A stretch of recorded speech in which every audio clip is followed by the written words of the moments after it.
a lot of people saying Trump is crazy. He needs to go ahead and sign a peace treaty with Iran, and that he can't make up his mind, and Iran is winning. I'm going to argue no. We know that Trump is actually just going to America's playbook, which is to continually have a perpetual war against Iran and to bleed them with fake negotiations, to bleed them by having fake negotiations and keep this war going so that the country can remain unstable and keep them in a war of attrition so that eventually there will be an uprising in the country and a change in leadership when people get tired of these changes, of them not signing peace treaties or of being at war with the U.S. All of this dates back to Wolfowitz.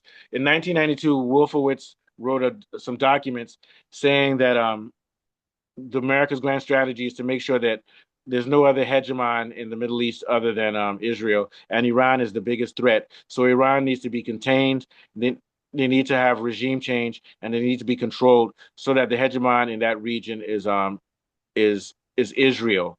He actually wrote that what you need to do with Iran is to give them treaties or agreements that the rest of the world agrees with, but always has a pill that Iran can't swallow. And the pill that Iran can't swallow now is to lose control of its uranium enrichment, which is for energy, and also to lose control of the Strait of Hormuz, which belongs to it, given international laws that it's an extension of their land area, or it's in their area. So basically, the pill that Iran will not swallow is that we're not going to sign a deal that takes off sanctions or that stops the war if it destroys our sovereignty. So what America is doing and what Trump is doing, we're calling him a madman, but Trump is an actor. He's enacting America's strategy, which has been going on from the deep state since the 1990s of of giving Iran terms that it can't agree with and continually sabotaging peace efforts. And remember, they killed General Soleimani 4 years ago when they were having treaties that for nuclear so that Iran wouldn't go past a certain threshold of nuclear enrichment. They rejected Obama's agreement of which accord that was signed between Iran. So what they're doing, and also during the meetings before the war to negotiate on Iran's nuclear program, they killed Ayatollah Khamenei. So the point is that the U.S. doesn't want a peace treaty. It's always fake. And what they're doing is buying time. And even if they don't destroy Iran, they're keeping them in a crippled state to keep their production down, to choke out China and BRICS, which needs their oil, and to keep them unstable because Israel needs to be the hegemon. Also, they're attacking Iran's allies, Lebanon, Syria, um, and also Iraq. They can't really get their hands on the Houthis. The Houthis are too tough for them. So all of this is just a game. So don't be fooled when you see Trump on TV acting stupid. He's actually enacting the policies of his bosses. What are your thoughts, Falabi? Yeah, you're absolutely right. I mean, there's a strategic logic behind the pressure. They want to exhaust the regime. Economic hardship, endless insecurity are expected to generate some kind of internal fatigue to weaken the state's legitimacy, basically. So that's what they're trying to do. And then they're trying to see a situation where Iran itself remains destabilized because they feel a stable Iran could become a key transport and energy hub that would link Russia, China, Central Asia, and Middle East. And then if you look at the Israeli security alignment as well, Helma also argues that the U.S. regional policy basically heavily reflects Israel's strategic priorities, which is centered on attrition, permanent attrition, to continue to weaken the state to the point of implosion, to the point of implosion. And then you look at Yes.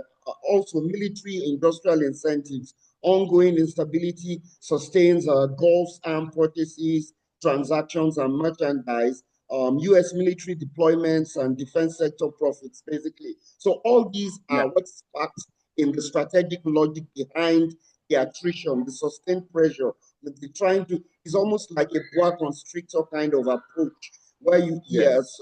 you gradually suffocate Iran because, like I said, a stable Iran is not going to be good news for the West. Yeah, but here's the problem. So Iran is obviously unstable, but look at what they've done. They've created a missile system which actually defeated Israel and America, depleted America's bases in the Middle East. They've reduced UAE into a form of catastrophe in which they might have to have a mass exodus. If America attacks infrastructure in Iran, they're going to destroy the UAE. They've already destroyed every base, and from what I'm hearing, Israel's not letting stuff come out. They've done significant damage to Israel, and if there's a reload of this war, Israel's going to pay a heavy price. So what I'm saying is that despite all of this, Iran's military is stronger than it's ever been, and it's actually exhausted America's supply so that America doesn't have munitions to fight war anywhere else in the world. So the point I'm making is that America has destabilized Iran, but at the same time, Iran is strong enough through the help of China and its allies and through preparation because they saw this coming for 30 years that they've matched the US. And what they've also done is they've destabilized Israel. They've done more than destabilize UAE. They've destabilized Saudi Arabia. They've destabilized all the enemies, and they've destabilized the United States because the US also is in a war of attrition where it's running out of time. Its GDP now is less than its debt, and it can't continue printing money to try to stop Iran. Meanwhile, they're also sending money through munitions to fight and give money to terrorists in Mali, and they're spending billions and trillions on fighting Russia. So the point I'm making is that while they're trying to destabilize Iran, it's backfired and they're destabilizing themselves to the point where the U.S. Trump has to rig elections in America because he'll be impeached or kicked out of office because the economy in the US can't handle it. And I'm going to tell you the reason the economy in the US is falling apart is because of this very imperial overreach where you try to contain countries thousands and thousands of miles away from you, and it just can't be sustained.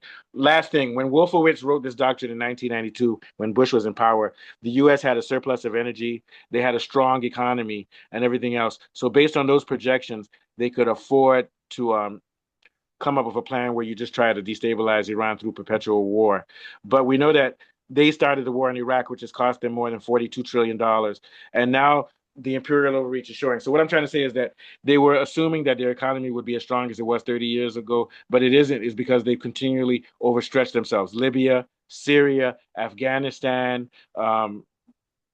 so many places around the world trying to compete with China, the Cold War, spending trillions on weapons. So the point I'm making is that America was strong economically, but it continues to decay because it's a war economy based on debt. So we don't know which way this strategy is going to go with Iran. America may win, they may not, but it's looking very precarious for America because I think China and Russia and BRICS and have already reached a critical mass where you can't stop them. So this is just like a desperate attempt for America to stop the growth of BRICS.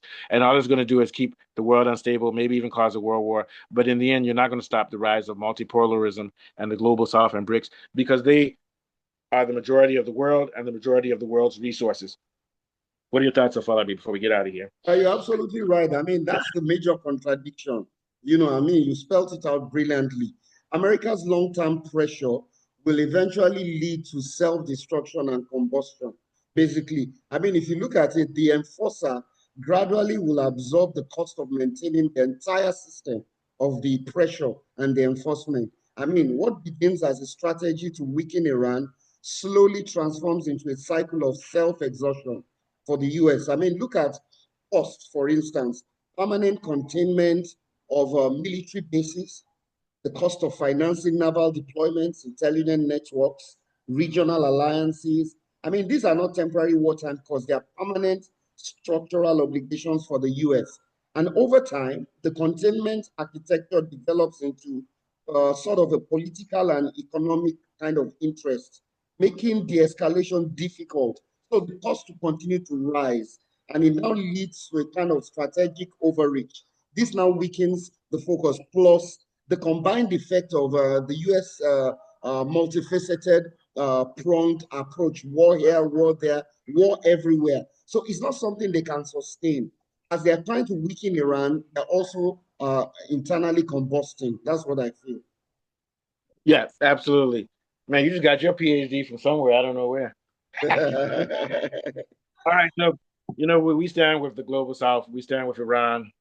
We stand with America too. The American government doesn't Yeah, stand but we with want America. we want multipolarity Yeah. basically. And let me say something. The American government doesn't stand for America. No, it No, they doesn't stand. don't. And the American people They need to don't. wake up. A multipolar world. You hit it on the nail. Quick last thoughts. I feel like we didn't take us out.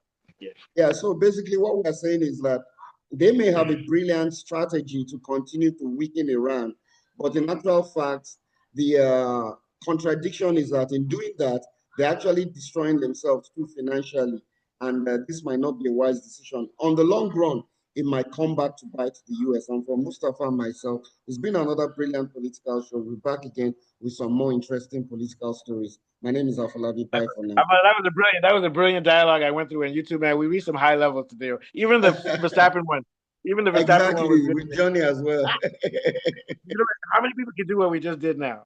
Nobody, man. Nobody. Quilly will be like, well, in 1952, Schumacher's granddad was my grandfather's best friend. Yeah. All right, nice one. So we're done Okay. for today. All right. Tomorrow is Wednesday. Yeah, yeah, we'll be back tomorrow to do something for football. Okay. All Okay. right. All right. Thanks. Yeah.